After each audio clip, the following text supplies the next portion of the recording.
estou sendo oferecido por aspersão de sacrifício, e o tempo da minha partida está próximo. Combati o combate, acabei a carreira, guardei a fé. Desde agora, a coroa da justiça me está guardada, a qual o Senhor, justo juiz, me dará naquele dia. E não somente a mim, mas também a todos os que amarem a sua vida. Procurai vir ter comigo depressa, porque Demas me desamparou, amando o presente século, e foi para Tessalônica, Crescente para a Galácia, Tito para a Dalmácia. Só Lucas está comigo.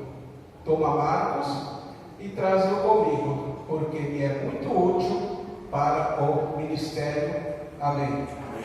Deus amado, misericordioso, eu te peço que neste momento cerque este local com muralhas de fogo. Coloca seus anjos, espadas empanhadas em volta deste local e cubra-nos do teu sangue. Abra, Senhor, nossos olhos e ouvidos espirituais, para que nós possamos entender o recado que tu queres para nós, Senhor, nesta noite. E na vez que alguém assistir no futuro esta palavra, que ele possa ser impactado, em nome de Jesus. Amém. Amém. O apóstolo Paulo, quando ele escreve essa carta, poder se aceitar, por favor. O apóstolo Paulo, quando ele vai escrever essa carta, ele já está no final do seu ministério. Timóteo faz parte da terceira geração de uma família de cristãos, porque se vocês lerem um pouco antes, ele cita a avó de Timóteo e a mãe de Timóteo. Mas por que Paulo está preso? Na década de 60, depois de Cristo, o imperador romano colocou fogo em Roma. Ele era louco. Colocou fogo em Roma porque ele tinha o desejo de construir uma nova capital com o nome dele. Esse imperador era Nero.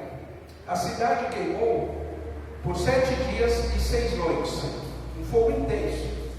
Roma naquela época era dividida em 14 bairros. 10 queimaram. Os 4 que não queimaram moravam predominantemente judeus e cristãos. Glória a Deus. Foi isso que aconteceu. Era como se hoje em dia o atual prefeito de Nova York, senhor Eric Adams, queimasse tudo, menos o bairro de Williamsburg, que é o bairro judeu que tem em Nova York. A cidade inteira queima, menos o bairro judeu. Foi o que aconteceu naquela época. E aí o que o Nero fez? Olhou e falou: culpa deles. Por que queimou a cidade inteira e não queimou lá? Nós sabemos que foi ação de Deus. Mas ele falou: não, foram os judeus. Começou uma perseguição tão grande, irmãos, que não tinha mais madeira para fazer cruz. O que eles fizeram? Eles colocavam estacas no chão, penduravam cristãos, colocavam piche deles e colocavam-os para queimar. Essa era a iluminação pública naqueles dias. Massacre que foi feito. Aí quem era o líder dos cristãos? Paulo. Ele já tinha sido preso uma vez, escreveu algumas cartas. De dentro da prisão ele falava e dava apoio e dava incentivo aos irmãos. Aqui também ele escreveu cartas de incentivo, mas aqui ele já sabia que ele estava no corredor da morte. Ele foi taxado de assassino, de líder de baderneros. Eu acredito que gritavam isso nas ruas para ele. E aí Paulo ficou isolado. Nero se livrou e Paulo ficou isolado, sozinho, já velho, né? E o que aconteceu nesse ponto? Ele abriu várias cidades, ele tinha vários irmãos espirituais. O que aconteceu? Viraram as costas para Paulo. Paulo estava sozinho. Tanto é que tem uma parte que ele fala assim: na minha primeira defesa eu estava sozinho. Ele, como cidadão romano, ele tinha o direito de ser julgado. A base do direito romano é, por pior que a pessoa faça, ela tem direito a uma defesa. Só que ninguém se foi. E mesmo Timóteo, ele estava meio arredio com ele. Porque eram acusações muito fortes. Você queimou praticamente uma cidade inteira. E as pessoas acreditavam. No versículo 6, não precisa colocar não, pastor. Ele colocou assim, ele escreve: já estou pronto para ser oferecido, e o tempo da minha partida está próximo. Ou seja, ele sabia que dali ele não passava. Só que do 9 ao 11, ele fala para Timóteo: procura vir ter comigo depressa, porque Demas me desamparou, amando mais o mundo presente, e partiu para Tessalônica. Sabe a parábola da semente? Caiu no campo, cresceu um pouquinho, mas como tinham várias pedras, caiu, não subsistiu. Crescente foi para a Galácia, Tito para a Dalmácia. Só Lucas está comigo. Toma Marcos e traze-o comigo, porque ele me é proveitoso no ministério. Esse Marcos é o mesmo que escreveu o Evangelho e é o mesmo que foi motivo de cisão entre Paulo e Barnabé. Quando eles fizeram a primeira viagem missionária, Paulo e Barnabé, o Marcos, que era primo do Barnabé, ele foi em uma parte e aí voltou. Provavelmente o jovem achou que a vida ia ser tranquila, e não era, não foi, e voltou. Mas depois ele queria de novo. Aí quando Saulo troca o seu nome para Paulo, seu nome romano, ele quis fazer uma nova viagem. Barnabé falou: meu primo quer vir comigo. Claro que aqui na Bíblia eles não vão colocar nenhum pi, nenhum palavrão, nenhuma tracinho, mas eu imagino que o Paulo deve ter quebrado. E aí Paulo falou: não vai. Barnabé falou: então tá bom, eu pego ele e vou para um lado, ele foi para o outro. Só que aqui, irmãos, já no final da vida ele reconheceu Marcos. A gente não precisa guardar a mágoa que a gente tem por uma discussão qualquer a vida inteira. A gente pode, a gente deve, e Deus nos ordena a perdoar. Eu coloquei como título aqui: não se sinta só. Mas aqui ele se sentia só. Aqui é o pedido de socorro. Ninguém esticou a mão para ele. Mas apesar disso, ele tinha Deus como descanso. Nós temos Deus como descanso. Amém. Glória a Deus. Quando a gente precisa de um amigo, e a gente precisa, não adianta a gente não ser sociável. O ser humano não foi feito assim. Crescemos e multiplicai-nos. Fora o Adão, Deus fez a Eva. Para quê? Para crescer, para multiplicar e para ter alguém com quem conversar. Para ter alguém com quem se relacionar. Nós não podemos viver numa bolha, não podemos viver numa ilha. Senão nós morremos aqui, na nossa mente. Nós precisamos de alguém com quem conversar. Nós temos que ter confiança em alguém, em algum ser humano. Nós precisamos ter confiança de alguém que nós vamos contar as nossas dores, as nossas angústias. E quando nós tirarmos as costas, não vai estar no grupo do WhatsApp da igreja. Hoje em dia, a gente, fica muito chateado com as coisas que ouvimos de algumas pessoas. Mas só que o apóstolo Paulo, nos versículos 7 e 8, ele fala assim: combati o bom combate, terminei a minha carreira, guardei a fé. Desde agora me é estendida a coroa da justiça, a qual o Senhor, o justo juiz, me dará naquele dia. E não somente a mim, mas também a todos que amam a sua aparição. Amém. Você pode perder tudo, mas não ache que perdeu Deus. Deus é imperdível. O antigo presidente do Corinthians, chamado Vicente Mateus, ele soltava isso, porque ele seria imperdível. Deus é imperdível. Tem uma música sertaneja, bem antiga, né? Só quem é dos antigos vai lembrar, chamada Rastros na Areia. Ela fala sobre um sonho que uma pessoa teve com Jesus. E a última estrofe fala assim: naquele instante sagrado, ele me abraçou dizendo assim: usei a coroa de espinhos, morri numa cruz e duvidas de mim. Filho, estes rastros são meus. Ouça o que eu vou te dizer. Nas suas horas de angústia, eu carregava você. Ele estava reclamando com Deus nessa música, que ele falava assim: nos meus momentos felizes tinham 4 passos, 4 pegadas, todo mundo andando.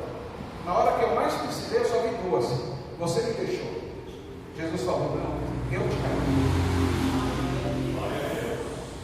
O pastor domingo, ele falou da facilidade como nós nos lembramos das coisas boas, como nós nos esquecemos das partes boas da nossa vida e como a gente cultiva as coisas boas.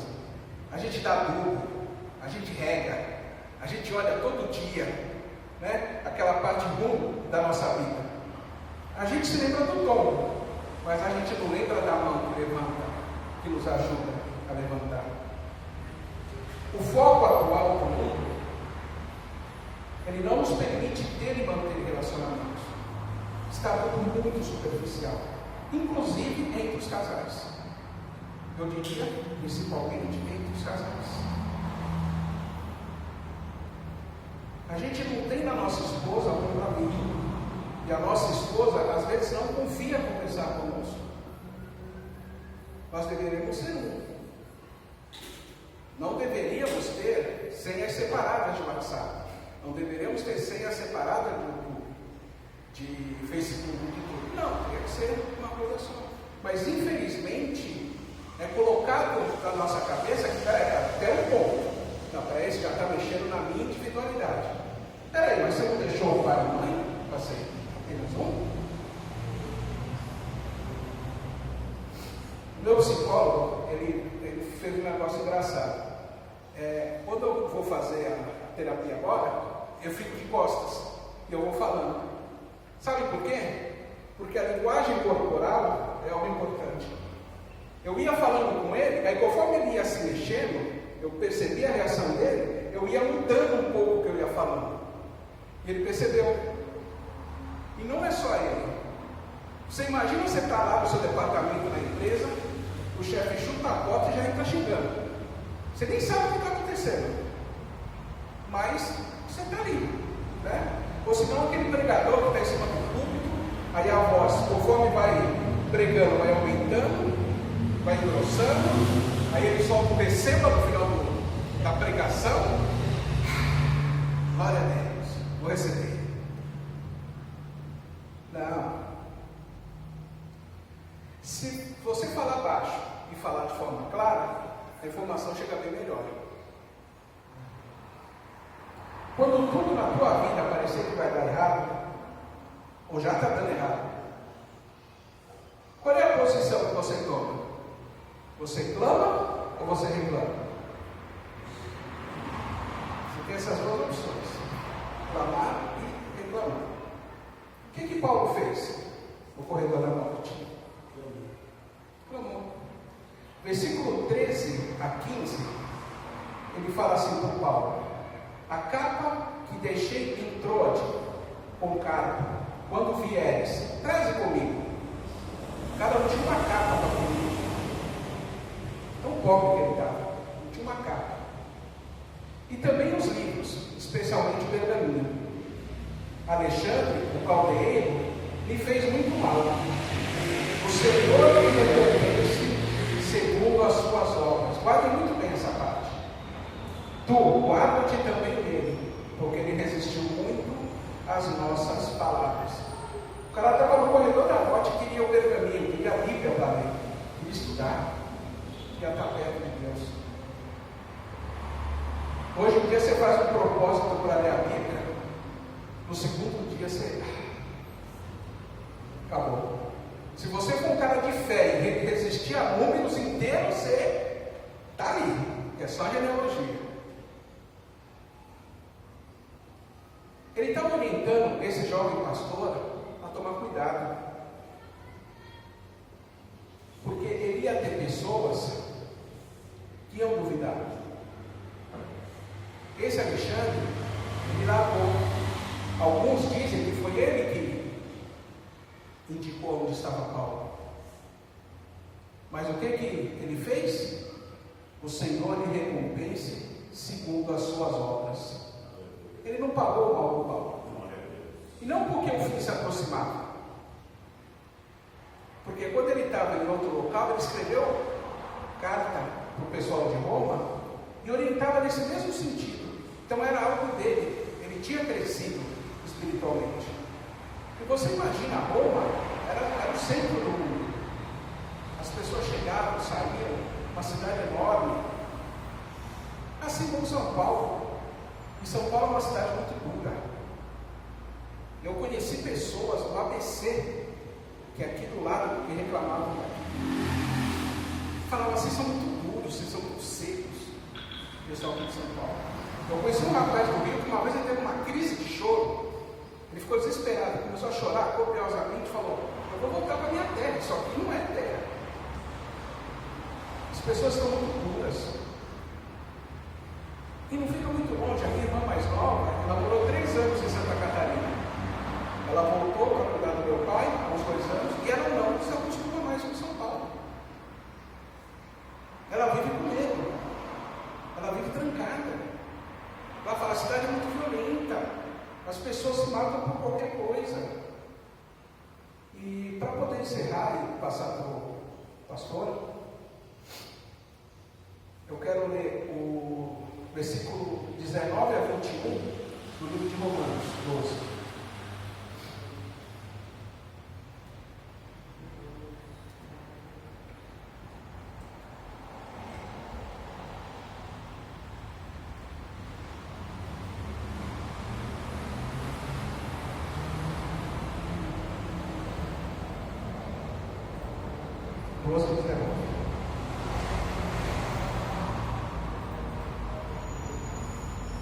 Clica fora.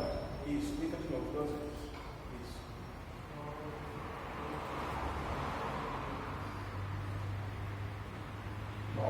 É 19, desculpa.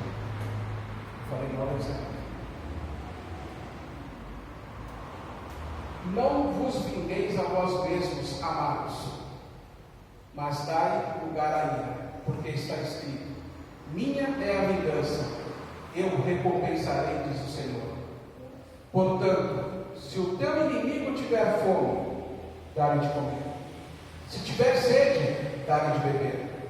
Porque fazendo isso, amontoarás brasa de fogo sobre a sua cabeça. Não te deixes vencer do mal, mas vence o mal com o bem. Amém? Amém. Não se sinta só, você não está sozinho. Se você não tiver um ombro amigo, se você não tiver alguém com quem você converse, se puder dobrar o joelho, amém. Se não puder, abaixe a sua cabeça onde você está, feche os olhos. Tem alguém ao seu lado para te ouvir. Deus está te ouvindo, Deus está para te orientar. Mas seja sensível ao que Ele vai falar, porque muitas vezes, como os nossos pais, os nossos avós, Ele vai falar não, e você não vai entender, você vai ficar chateado, porque era exatamente o que você precisava. Você tem certeza que aquilo vai mudar a sua vida, e Deus não discorda, vai mudar a sua vida, só que Ele quer uma mudança para melhor. Se Ele perceber que você vai ficar estacionado ou cair, Ele não vai deixar, Ele não vai falar.